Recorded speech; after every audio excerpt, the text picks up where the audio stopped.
So Aries, your week beginning, the 25th of August begins with Venus, the relator, but also the planet of beauty and charm, moving into the most glamorous part of your scope through to the end of week 2 of September. This opens up a celestial window of potential pleasure, really important connections, not least the dazzling link to Uranus, which occurs straight away, suggests there could be some surprises if you're single and not with great expectations of who you may encounter. You may actually just bump into someone where the chemistry is just very lively from the off. Now, because you do have Saturn and Neptune in your sign, also aligning to Venus and Uranus too, it's also a chance to balance the more potentially social vibe with just being in touch with being grounded and keeping your expectations real.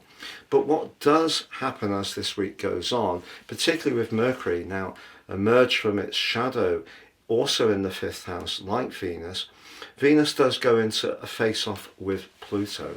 Don't be surprised if it's someone in your social circle that you start to find somewhat irresistible. Now, whether you actually have a conversation or not is another matter. Perhaps the energy of Pluto can be a little bit more of an obsession, but I don't mean that in an unkind way. You may just find it very difficult to get one particular person out of your thoughts. Now, because Mars, your ruler, is continuing his journey through your sector of relating, this is very, very lovely for you. You get a lot of very supportive influences here. It's just that Jupiter, in the more emotional part of your scope, does square up with Mars in the second half of this week.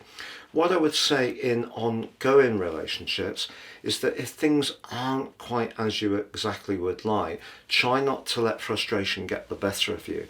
Because with Mercury also edging towards the exit of the sign of Leo, it does start to get into a right angle with Uranus. And if your nervous system starts to get overactivated, that could spoil a potentially promising situation.